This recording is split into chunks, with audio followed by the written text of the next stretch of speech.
Welcome to the Genealogy Gems podcast. It's a show filled with family history, research, strategies and techniques, news and entertainment, and inspiration. And I'm your host, Louise Cooke.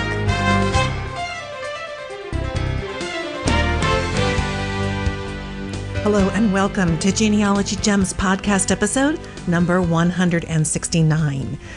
Well, it is July of 2014, and that means I am on the road. About the time you'll be listening to this episode, I will be cruising around the British Isles, teaching genealogy classes to a lot of enthusiastic genealogists, many of them from down under in Australia and New Zealand, and also some from the UK and a couple from the US. So it's just going to be a wonderful worldwide adventure of genealogy on the high seas. And right after that, I'll be heading down to Indianapolis to speak at the Midwestern Roots Conference. So I'm looking forward to that. Since I'm on the road, and you are probably on the road as well, I figured you might still enjoy listening to a new podcast episode. And this one is a blast from the past. We are remastering and republishing episode 14.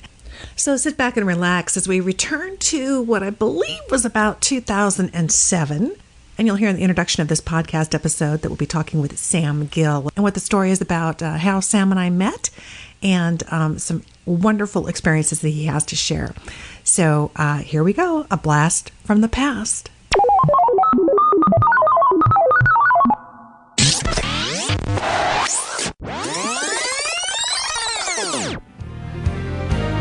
Welcome to the Genealogy Gems podcast, providing quick and innovative ways to make the absolute most out of your research time and creative ideas for sharing and displaying your family history. I'm your host, Louise Cooke.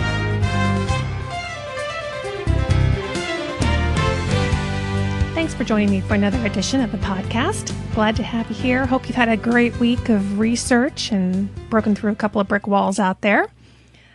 Right off the bat, I want to thank the genealogy guys for mentioning the Genealogy Gems podcast in their podcast this week. I appreciate it, guys.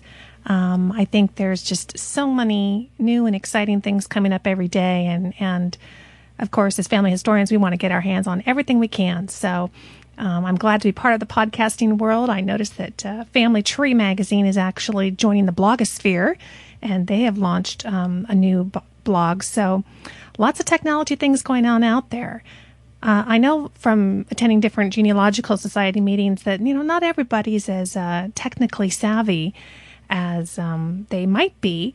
Since you're listening to this podcast, I can tell that you're already a little more technically savvy than the average person out there. And I hope that you're coming alongside other family historians and helping them to discover podcasting and blogs and helping them to kind of demystify all of this new technology out there, because there's so much available and it's really exciting. On the news front this week, normally I don't do a lot of news just because it's kind of only applicable at the moment, and you may be listening to this podcast well down the road, but I think this little item will be around for quite a while. And that is the Ancestry.com has launched its U.S. military collection. It's the largest online assortment of U.S. military records. It covers more than 3 centuries of American wars and conflicts. And if you are listening to this podcast the week that it comes out, they are making this collection available through D-Day, June 6th of 2007, for free, which is pretty exciting, so I encourage you to go check it out. It contains more than 90 million names and 700 titles and databases of military records from all 50 states. Now, I'm especially fascinated by this collection because it contains the 267 issues of the motion picture newsreel called The United News, and that was produced by the U.S. Office of War Information during World War II. The newsreels depict Allied military operations in a variety of theaters of war and events that were taking place on the home front. Now, newsreels ran about 10 minutes, and they were shown in U.S. movie theaters during World War II. They were created as kind of a counter-propaganda vehicle and distributed in friendly and in neutral countries, and they were even dropped behind German lines. Now, I have cable service for my internet, And I still found that Ancestry had some difficulty feeding the film online in a smooth manner. It attempts to start showing the film immediately rather than allowing a few moments to load. I realize some folks get bored with loading time, but trying to watch footage that's stopping, I think, is a little more frustrating. But hopefully they will work out those technological kinks soon. But I really take my hat off to Ancestry. I'm really excited to see a major genealogy company embrace film as a genealogical resource.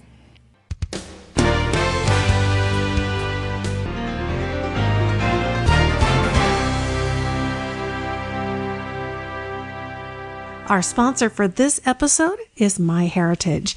Now, I know that you tune in to the Genealogy Gems podcast because you know that I'm going to carefully vet the products that come across my desk. And I'm only going to bring to this show the ones that I really think are the real gems. Well, MyHeritage.com is in that category, and I couldn't be happier that they've signed on to support and sponsor this free podcast. I've spent the last several months really digging into MyHeritage, and I found some powerful tools that I think you really need in your genealogy tool belt. First of all, they have over 70 million members worldwide. If you're serious about making connections in the country where your ancestors once lived, hands down, MyHeritage is the place that you want to be. Get your tree posted on their website and start to see the magic as they automatically match it up with other trees. Not just with genealogists in the country where you live, but genealogists around the world. Then there's MyHeritage's unique and powerful search system. It's called Record Matches.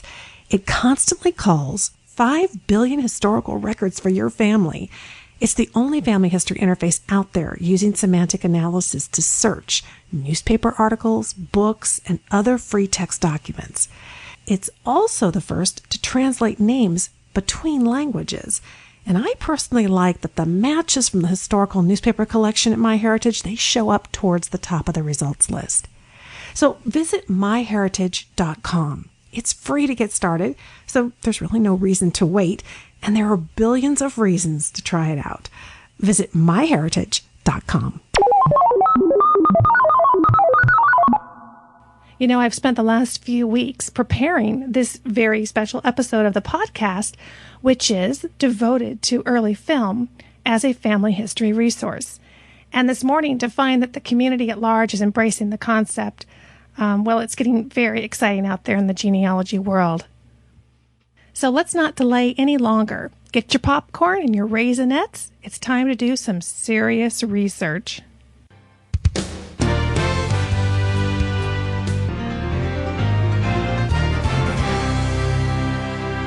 In episode 2 of the Genealogy Gems podcast, I talked about transcription of family journals and letters. As I mentioned, over the last few years, I've been transcribing all of my grandmother's diaries from the 1920s and the 1930s. Well, one thing I quickly learned about my grandmother was what a fan of the movies that she was. And actually, she referred to them as the picture shows. In the show notes for this episode, which is number 14, which you can find at genealogygemspodcast.com, you'll see a page from Grandma's journal. I found pages like this at the end of every diary where she was meticulously documenting the movies that she'd seen that year and the stars who had performed in them. While I love movies, especially from the 1930s and the 1940s, I don't think I'd ever watched a silent movie. I'd seen short clips on television, but never really sat down to watch one. So it occurred to me that I could better understand the times that Grandma grew up in and, the cultural influences that she was experiencing by actually watching a few. Now, that's what I mean about this research requiring popcorn and Raisinets. Yeah, I know silent movies are not primary sources. I'm not saying that. Don't worry, I don't enter them into my database as facts. However, I have found them to be fascinating time capsules of an era that's long gone by. And with Ancestry now releasing some of the military newsreels, knowing that they're propaganda, obviously they have a slant to them, but they are a fantastic way of seeing in motion what was going on at that time frame. You and I know that even a photograph can be misleading, but you wouldn't pass up a good photograph of your great-grandparents' hometown or their friends or places where they spent time, would you? The silent movies really are these kinds of photos, but come to life. The people who performed in them were viewed intently by your ancestors. They took in their hairstyles, their decorating, their morality, all that kind of thing. And I can't pass that up. And in my case, I really couldn't, because Grandma obviously thought that they were important enough to catalog. So in order to understand what was important to her, I really needed to see it for myself. So I started, where else? On the internet. In Google.com, I typed in the search box the words silent movies. Wow, there is a whole nother universe out there of folks who love and follow silent movies. Well, I kept altering my search criteria until I honed in on movie theaters that currently show silent movies in my area. My first real find was the Stanford Theater in Palo Alto, California. It was first opened in 1925 and was Palo Alto's premier movie house for several decades. In 1987, the David and Lucille Packard Foundation bought the theater, and they restored it to its original splendor. And it's now owned and operated by the nonprofit Stanford Theater Foundation. And the website provides all the movie schedules from 1929 to 1961 compiled from ads that appeared in the Palo Alto Times. And as you look through the schedules, you notice that the movies were not the only attraction. Vaudeville acts were regularly included in the entertainment lineup. Now here's an entry from my grandma's diary, dated Sunday, April 22nd, 1928. I have to lead the singing at church. Walter and I went to the lake, met Helen Weathers and Jessie J and Ed Taylor. Helen and I went swimming. Went to the show afterwards. The vaudeville was keen. The picture was Lou Cody in Adam and Evil. A quick check in the Internet Movie Database, which you can find at imbd.com, told me all about this comedy that she mentions called Adam and Evil, and it's about identical twins, one good and one evil. And of course, they had the great Wurlitzer organ live accompaniment, which was a staple of the silent movie era. I can just imagine the excitement my grandmother felt as the mighty musical giant slowly raised from beneath the stage, magically signaling the start of the night's entertainment. Well, I saw my first silent movie at the Stanford Theater, and the movie was called Diary of a Lost Girl. It was a German movie starring Louise Brooks. It was a late entry into silent movies. It was released on April 24th, 1930, just at the beginning of the talkies. The plot consisted of an innocent young girl being attacked by the clerk of her father's pharmacy, and she became pregnant, and she is rejected by her family, only to have to fend for herself in the cruel world. Well, it was not exactly the kind of wholesome fare that I expected, but it was absolutely riveting nonetheless. And I really must acknowledge the organ accompaniment on the mighty Wurlitzer of Dennis James, who played that night, because he added a drama and a magic to the movies that was really priceless. So my next movie was the classic 1923 comedy Safety Last. It was starring Harold Lloyd. If you can only see one or two silent movies, this is really a must-see. Harold Lloyd was the quintessential everyman's man, and I really enjoy his movies because they are packed full of really funny situations that could supposedly happen to anybody. My entire family went that night, and the place was sold out, and the audience just became one big family as it was roaring with laughter together. It was really cool. One big family.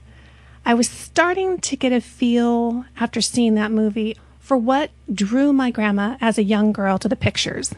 It was magical, it was glamorous, and for a few hours, she was part of a movie-going family. In fact, as I was combing through newspapers for her hometown in the 1920s, I came across two newspaper articles. One was entitled Getting Back to the Home from January of 1925, and the other was entitled Harking Back to Those Old Home Days. It was from February 5th, 1925. The first article starts out saying, much has been said as to the methods of checking the crime and rebelliousness amongst the young people of today. The automobile, trains, and other means of travel, as well as moving pictures, dance halls, etc., that attract young people and so lead them to seek amusement away from home have contributed to the fact that the home is not the center of attraction for the majority of families as it once was. The article went on to say that there were plans in the works for a community get-together, kind of an old-fashioned community get-together. The February 5th article reported the events of that evening, which were called Back to the Home, and the local residents ate pumpkin pie, they sang songs, they listened to speeches and music and comic readings. And just my luck, I actually recognized the name of the cellist in the orchestra as being the man who had signed as a witness on my great-grandfather's naturalization papers, which was really cool. Anyway, the affair was a huge success, and it was deemed something that will surely bear repeating. Well, immediately, my grandmother's diary entry bemoaning her mother, who was from the old country, really started to become clearer. Grandma felt that great-grandma just didn't understand her. Not exactly new stuff for a teenager, right?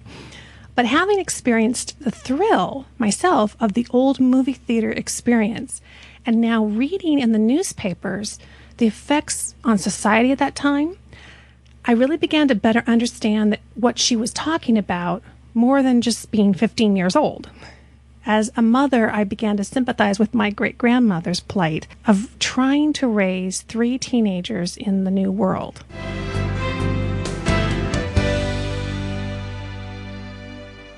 I've got some great news for all you genealogists out there. Roots Magic 6 is now available, and it offers some of the most customer-requested features, like online publishing, the ability to search every record, not just people, an editable timeline view, which is really incredible, and new web tags, which lets you link people, sources, places, and research log items to web pages, plus dozens of other great enhancements, and of course, all the built-in features that you've come to enjoy. There is a little something here for everyone. Now, if you're already a devoted Roots Magic user like I am, or if you're looking to take the next step in your family history research and finally start recording your family tree in your own genealogy database, or if you've just been wanting to make a switch to a much more user-friendly program, there's no better time to get your copy of Roots Magic 6. Do it now. Go to rootsmagic.com and download your risk-free trial of Roots Magic 6. You'll see why professionals and beginners alike choose Roots Magic at rootsmagic.com.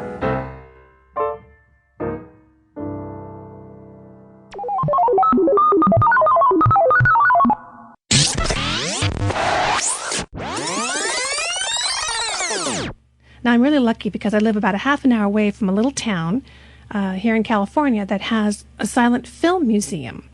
And it's devoted to the S&A Company, which produced, I think, about over 400 silent movies in the area back in the teens. As far as I know, they are the only theater in the country that shows silent movies every Saturday night with the live accompaniment. They show 2 short films and then 1 full-length feature film each week, and they always have live piano, and sometimes they even add a clarinet or sometimes other instruments. It's really a kick. Now, I recently spoke with the Niles S&A Silent Film Museum's archivist, Mr. Sam Gill. Sam was an archivist for the Academy of Motion Pictures Arts and Sciences for 25 years before he retired and came up here to help out the museum. Here's my interview with him. Well, I'm here talking with Sam Gill at the Niles S&A Museum. Is that the right Niles name? S&A Silent Film Museum. Silent Film its Museum. Full title. Great.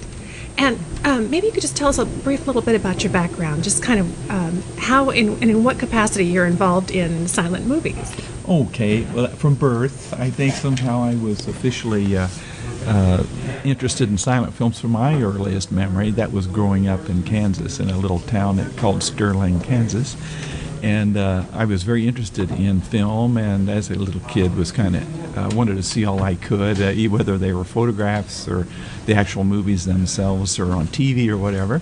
So anyway, I grew up with that interest and then became increasingly interested in the silent film, and I felt like maybe it hadn't been fully researched the way that later movies had. So I began to go to Los Angeles in the summers of 1966. I started that, and I would make appointments to visit some of the early silent film people, both in front of the camera and behind the camera, and get their stories and talk with them. And then eventually that led to work at the Academy of Motion Picture Arts and Sciences, where I worked for 25 years as an archivist. Oh, wow. And then retired there and worked in different other capacities, and then moved up to Niles just a couple of years ago to help with the Niles Esnay Silent Film Museum and its work in bringing the silent films back to life again in an actual auditorium setting with people there, which we're gathering together right now as we speak. Right. And am I mistaken in that it seemed to me, just from some internet research, that this may be the only location in the United States that provides silent movies with live accompaniment every single week. Do you know if that's the case? I'm wondering about that too. I used to go to the silent movie theater in Hollywood, and those were silent films 5 nights a week with sound accompaniment. They used records. And there have been other attempts, I think, but I'm not aware right now of any films that are silent films shown regularly, on every Saturday night, as we're doing, in a theater that was originally a 1913 Nickelodeon era theater. Exactly. In other words, it only served as a Nickelodeon theater because by 1923 they had built a theater next door, and they closed this up and that wasn't used as a theater anymore. So I thought, well, we reopened it to show silent films. So I don't think there's anything else like that, not showing on a regular basis. Of course, the San Francisco Silent Film Festival is held every year in San Francisco, and that's fantastic. And they're very supportive of what we're doing, too. Oh, that's great. I think I told you a little bit before when we talked that the reason I had gotten involved in silent movies and my interest in them is because my grandmother, back in the 20s, kept a regular diary every year, and she was meticulous about chronicling every single movie she ever saw, who the stars were. And as I was transcribing her journals, I started to become very familiar with these names that kept coming up: Colleen Moore and Douglas Fairbanks and Harold Lloyd, and so that's what kind of prompted me to come and check out the silent films here. And what really struck me was that there is this wealth of material that your average person almost never sees, in terms of the hundreds of movies that they produced in those early years, in the teens and the 20s. And even more importantly, as a genealogist, I felt like I was looking at old photographs all of a sudden coming to life. That's one of my favorite parts of family history, is when I can get my hands on an actual photograph of a home or a person or the car they were driving. So I'm kind of curious. I know you've done a little bit of family history research on yourself. Yes. As an archivist, do you look at the background? I mean, like when you're trying to date movies and you're looking at, what model car is that, or are you as entranced with the background of the movie as well as the story like I am, in terms of just the historical value of it? I think you have to be, particularly in research, you have to use everything at your disposal. I'm sure that's true for genealogy. In film history research, you absolutely have to use everything. Every photo you can get a hold of, film. A lot of archives have films that they don't know what it is because by now they're unidentified footage. So sometimes they'll call upon experts in the field to look at the films, or send them frame enlargements, where we can look at the frames and make some determinations by identifying either the people or the location. Sometimes the areas are noticeable, or the theme. If it's a World War I theme, there's been a book that many years ago that was published about just World War I era movies, or there are other books on specific subjects, if it's a Western or a comedy or a drama or whatever. And you're right about the photographs. As I mentioned, when I was a child, the first thing I saw really were the photographs, and that intrigued me. And somehow I would kind of imagine in my mind them coming alive. So actually seeing the film is a great blessing. And there are literally thousands of films that have survived, but many, many more thousands that don't. But you're right, you use everything you can. There was one scholar, Bo Berglund, who realized that people should be paying more attention to the license plates because it would sometimes either have the state on there or the date or the year. Oh, right. So you could see like, oh, it's 1920, so at least it would have to be, up to 1920 or later. They could use an old plate, but it couldn't be earlier because there would be no point to put a 1920 plate in a 1916 movie. Mm-hmm. So things like that people began to point that out. Sometimes certain landmarks are missing. In other words, something that was famous but now is gone in a film.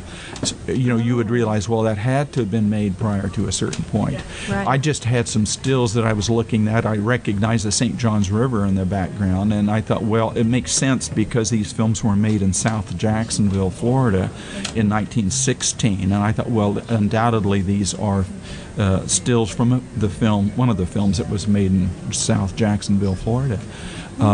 And that's another common thing that can happen. Or it'll be Innsville, which would be kind of where Sunset Boulevard goes out to the end of to the ocean, not to the end of the ocean, but to the end, and it's at the ocean. That's where Innsville was, and where Thomas Ince produced many of his westerns with. And the Indians, our Native American friends, had encampments there.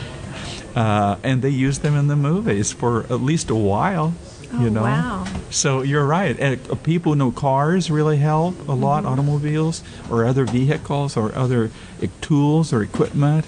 Because sometimes it's a window in the past because it's some trade that doesn't even exist anymore. Like blacksmithing, you don't see too many people can do blacksmithing. So that's fascinating to see real blacksmiths at work or something like that. I just watched Mary Pickford in The Net Mender, which was a biograph film. I think it was like 1912 or that era. It was very early. Mm-hmm, yes. And I was, taken by the fact that this was her full-time job. Yes, was sitting there mending the nets, yes. And two, it was just the interiors of the houses. And that always fascinates me, particularly because women are more challenging, I think, to find oftentimes in historical records. They weren't holding down jobs. They weren't necessarily putting their names on the tax roll.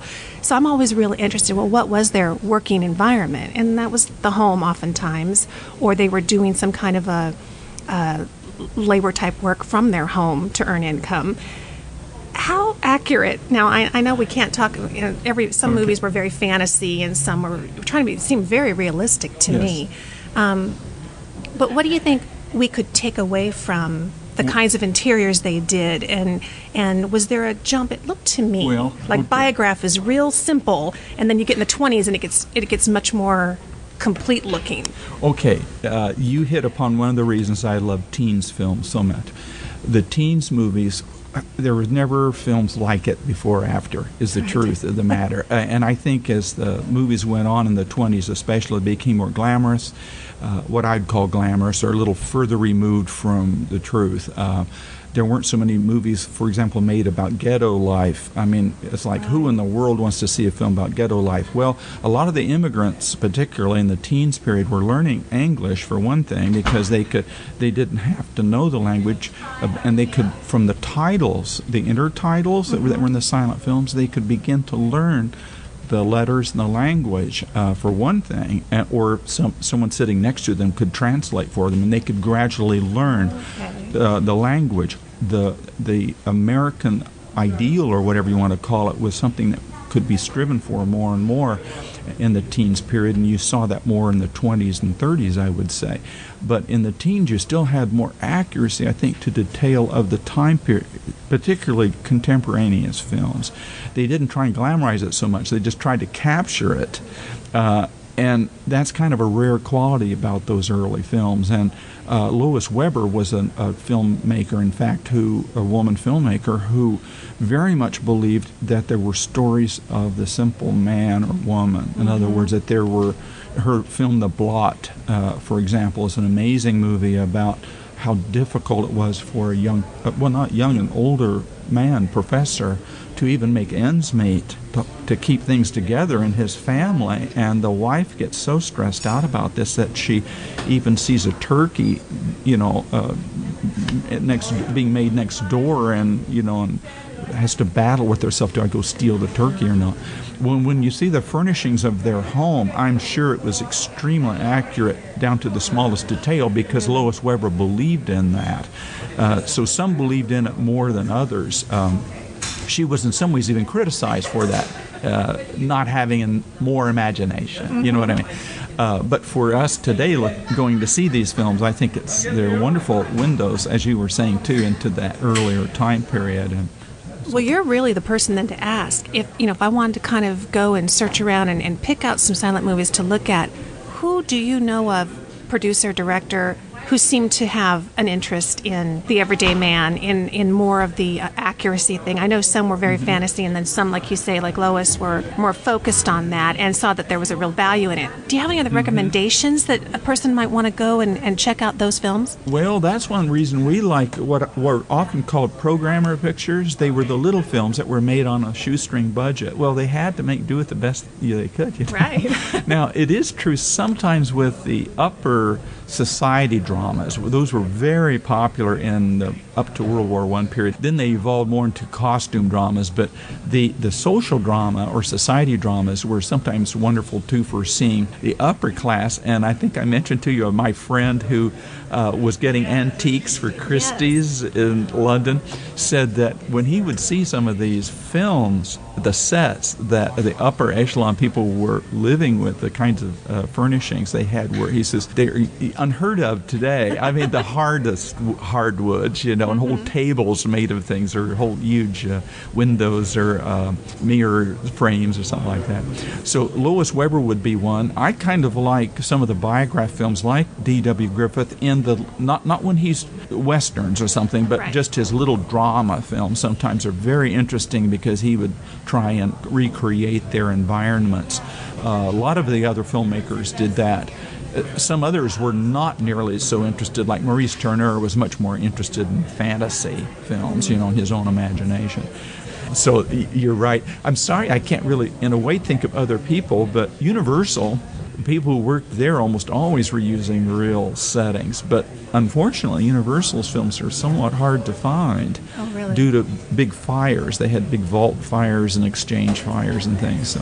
Well, I think of Harold Lloyd as being kind of the everyman's man. Yes, he is. And I just finished watching, again, Safety Last, and, he's a store clerk, and it's a lot of everyday type of settings. And I was probably more focused on looking at, my husband and I looked at each other and went, there are so many cars. And this is not long after cars came into regular use. And they were lined along the streets. And, he's going up the building, and there's this huge crowd. And I'm thinking, this must have been the excitement of city life in 1920. Well, okay, on that theme, a Will Rogers film called Don't Park There. It's funny, he had done some timely topics routines on recordings as early as 1923, where he's talking about it's not safe to walk across the street. You need a very nimble pair of legs, because of all the cars. And he that was so much on his mind, he made a movie called Don't Park There, which is just trying to find a parking space in Los Angeles, because, he's the hick going to the big city, and he just assumes that his Model T can zip right into any old spot, and then just when he tries to, another car comes in, just like today. Very quickly, the flivver. Many comedies were made on the flivver, which was kind of the colloquialism used to call cars. I don't know really quite where that came from. But flivvering, there's even a Victor Moore comedy made in Jacksonville, Florida called Flivvering. That's also on the theme of the car. Oh, how funny. And I think it was just last week we showed Wife in Auto Trouble, which is a guy who buys a new car and decides to take his secretary for a ride, which is not a good idea, before taking his wife for a ride in the new car. And so then he gets caught up having to say, well, when she finds him, he says, well, it's your new car, because he has to get out of this trouble he's put himself in. So the theme of cars was a very popular subject. People loved their cars back then and love them now, of course. It reminds me of not long ago you guys showed, is it A Trip Down Market Street? Yes. And that's a fascinating look at the chaos of the early automobile and how they dealt with them. Yeah, that was made in 1906 in April, just a few days before the earthquake hit. And David Keene, our historian here, was able to determine the exact date the film was made. It was made by the Miles brothers, a local concern there, and they put a camera in front of the trolley and then just let it go down from about 8th Street down to the ferry building. And just as it turned around to come back, you see all the way down the street to the right and left, everyone not waiting for it. They just go right out. They walk out in front of it, or the trolley, or people turning back, looking at the camera like, oh, what's this? 1906. You have people like just walking, hardly paying any attention. You have horse-drawn vehicles of all kinds, as well as the automobiles. So you have this almost amazing chaos, and it's like there's no one directing traffic, and there's no stoplights. There's no stopping at all. It's just everyone's going. If you had never seen a silent movie or anything in that first 20 years, you may have thought that was all orchestrated as just funny chaos. But that was what it was like people are laughing. Every time we show that film, they laugh, but they're stunned. And some of our audience members have said it's the most astonishing film they've ever seen. I mean, because, it's all in real time. Yes. It's not edited. It's just set, and it just goes from one point to the next. And you see real people at real time. And there's something about the lack of editing sometimes that is more immediate to people like yourself and myself who are interested in genealogy or family or whatever, is when you start cutting, close up and medium shot back, whatever, sometimes you destroy the real-time continuity of things because you've stopped your camera to move up or back. Whereas those real actuality films, what they're often called actuality or travel films, are wonderful because you're seeing things actually as they were. And that was a term even used back then, was actualities. And so sometimes when you can get a hold of those or see those films, at Berkeley just a few weeks ago, there was one too that was shot at Ealing in England on Broadway, their street. And it was shot from a double-decker bus in 65 millimeter film, which is almost twice the size of 35 millimeter, and huge format, which was later not used, but since it survived and has been copied and preserved, it was shown by Kevin Brownlow, the English film historian. So it's just amazing. And you mentioned home movies, or people who had shot photos of their families in home movies. There's a whole new interest in those as well. And the National Film Preservation Board is actually now giving more and more funding to archives to save their home movies. Because, for example, just one example is the Japanese internment camps. A lot of the films that were shot by people with their little cameras there is like, don't exist. There's nothing comes close to that because it was kind of on the QT in a way anyway, what life was like there. So sometimes there are similar things, like someone just recently found footage in Gallipoli, 1915, and you're seeing all these soldiers that would have all died.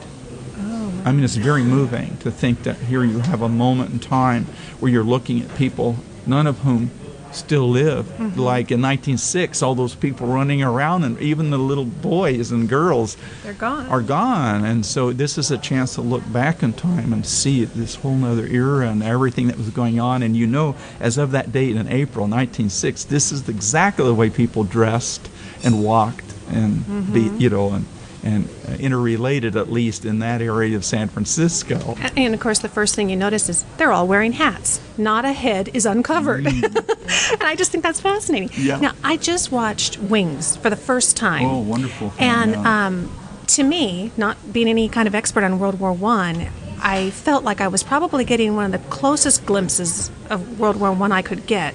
What's your take on the accuracy of Wings? Well, that was one. Some people felt What Price Glory, of course, had been a stage play. Wings had some people. Well, John Monk Saunders knew what he was talking about, and so that was based on a John Monk Saunders story.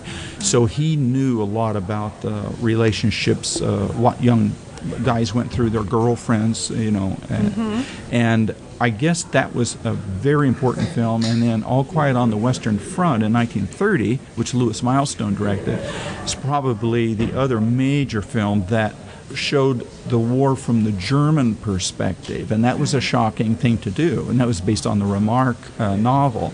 But many of the people who actually, the young actors who played those soldiers, bonded so much during the making of that film that for the rest of their lives they were close friends to each other. Wow. So that obviously touched upon something that was very real, and that's what Milestone wanted. He says, I want you to go through this like you're real soldiers.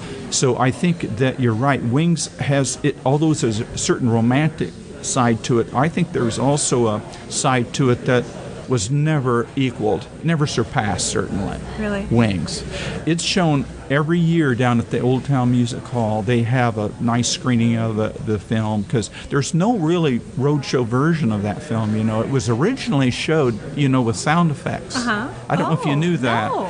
Yeah, the big first-run theaters had airplane engines that were brought in, so you could actually hear this transition to sound. There were some of these transition times they did things like that where they would have sound effects so that you could excite your audience with even more than just the silent film and the organ and an orchestra, but the sound of an airplane motor and rackety of the artillery and all this. So they were experimenting. Some of that had been done even earlier in other films like Birth of a Nation, but that was, The Wings was one of those notable films too, which again, it'd be wonderful to recreate that if possible today. Oh, yes. To actually, do something like that Wouldn't here. that be great? Well, I can tell it's coming up on 7:30, and I can hear the crowd is starting to rustle around. We're wrestling.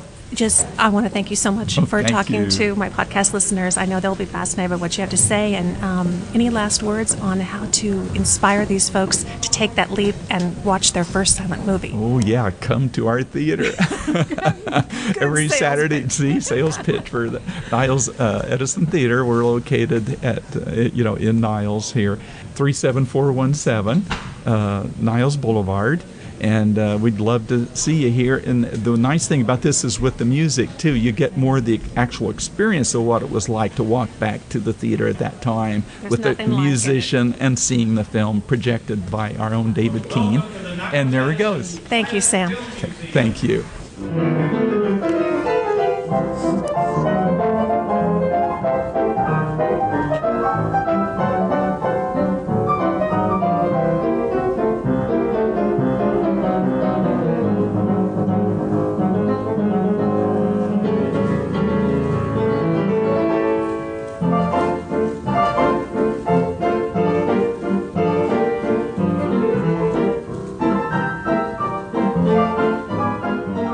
Sam is just the dearest man you'd ever want to meet. It's wonderful to hear him on Saturday nights as he introduces the films shown at the Niles S&A Edison Theater and shares his wealth of knowledge about the background of each film and all the stars. Now, did the mention of the silent movie A Trip Down Market Street ring a bell?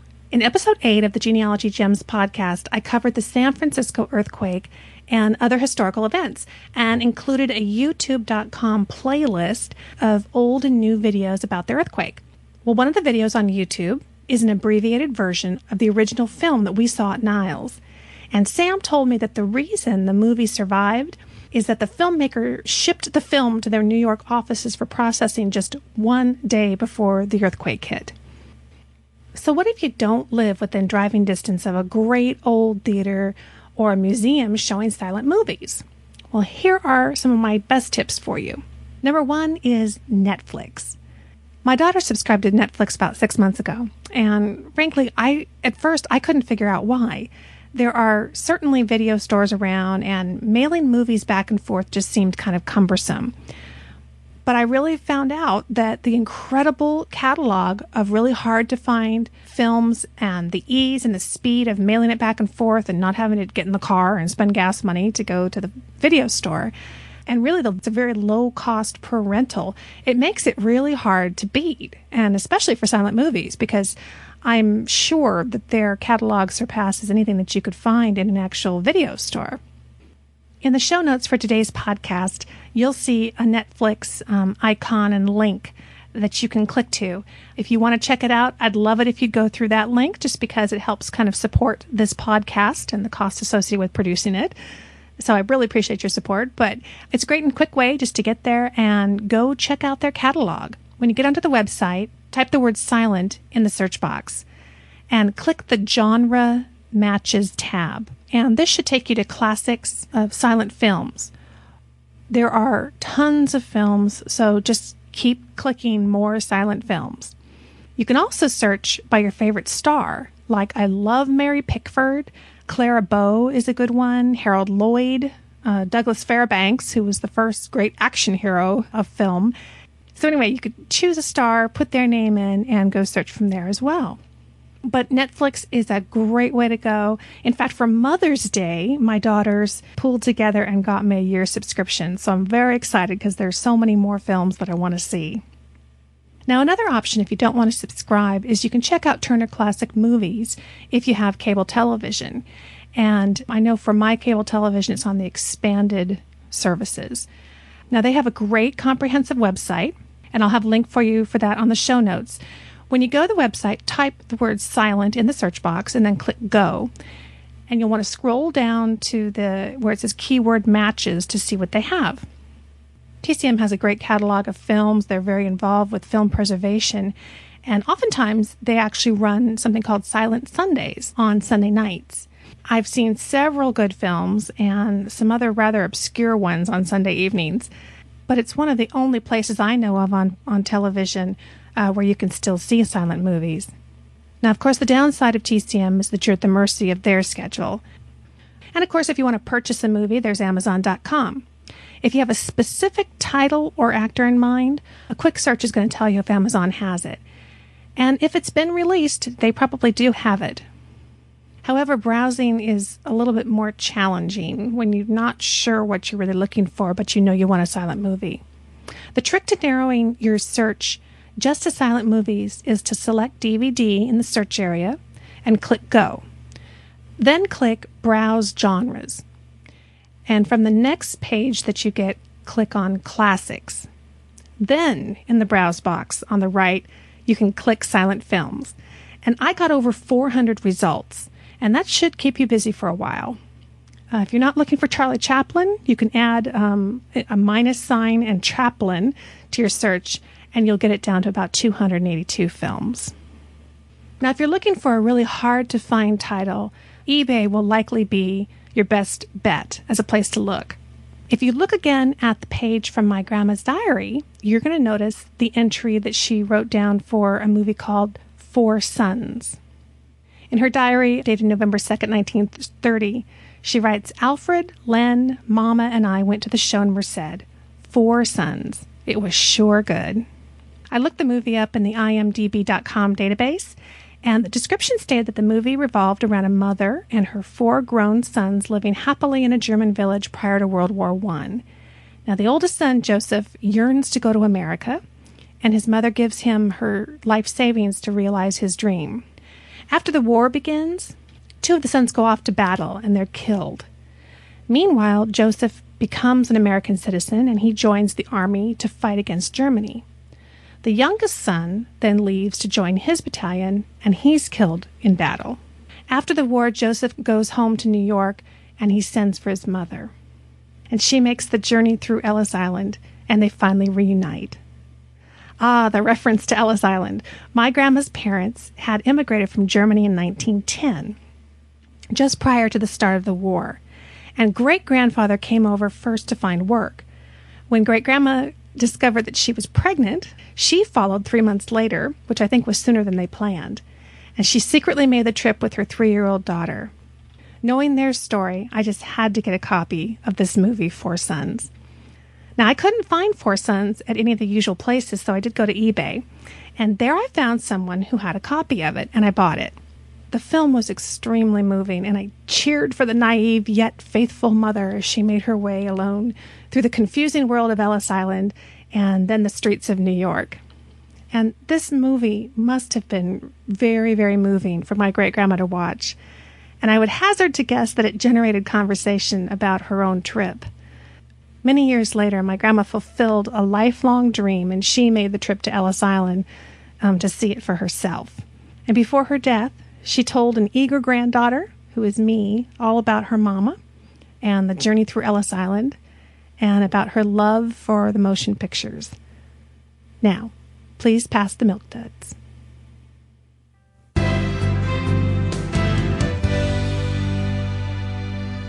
Well, I hope you enjoyed this week's edition of the Genealogy Gems podcast. I'll have more of my interview with Sam Gill in the June issue of the Genealogy Gems podcast newsletter, so be sure to sign up for it if you haven't already. Go to genealogygemspodcast.com and click on the email link at the top of the page next to the red arrow and send me an email with your name, your state, and how you heard about the podcast. And if you enjoy the music from the silent era, I highly recommend that you visit Frederick Hodges' homepage.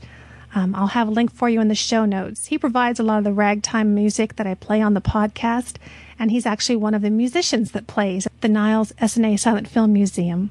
He's an amazing musician, and I know that if you love that era of music, you'll want to hear his CD.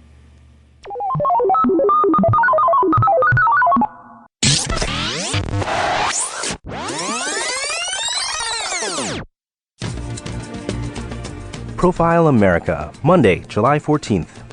It's likely almost every home has at least one. They can be made out of cloth, plastic, or metal. Seamstresses and tailors use them, as do professional craftsmen and weekend do-it-yourselfers.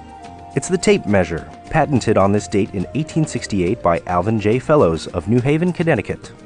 His version had a feature still used today, a spring-click lock to hold the tape at any desired point. One notable tape measure was 600 feet long and gold-plated. It was presented to New York Yankee slugger Mickey Mantle in 1956 to honor his longest home run. Tape measures are sure to be found at the nation's more than 15,000 hardware stores, which employ more than 130,000 American workers. You can find more facts about America from the U.S. Census Bureau online at census.gov. Thanks so much for joining me for episode 169 of the Genealogy Gems podcast, featuring A Blast from the Past, episode 14. And if you want to learn more about all this, see some of the images of things that we talked about on today's episode, check out the show notes for episode 169. And you will find those at genealogygems.com and go under podcast, Genealogy Gems podcast, and navigate your way to number 169. Also, just wanted to give you a quick reminder that if you are new to the podcast, we certainly invite you to sign up for the free e-newsletter. It comes out every Thursday now. I've been getting it out there, haven't I? We've been on track every Thursday. Lots of great research ideas and new items in our store. Gosh, we've got some really wonderful new jewelry, very affordable. You can customize it, put pictures of your ancestors or maybe your grandkids or both. Do check those out. They're just absolutely lovely. And I know many of you have been snatching those up. I know it's July, but my goodness, got to think about the holidays, right? I see all these Christmas and July sales. Well, we've got a special discount for you through the end of July in the store on those jewelry pieces. So do check those out. And I will look forward to talking to you next month, and I'll have lots to tell you about our cruise of the British Isles. You can be sure we'll be doing some interviews on that as well. Thanks so much for listening, friend. I'll talk to you soon.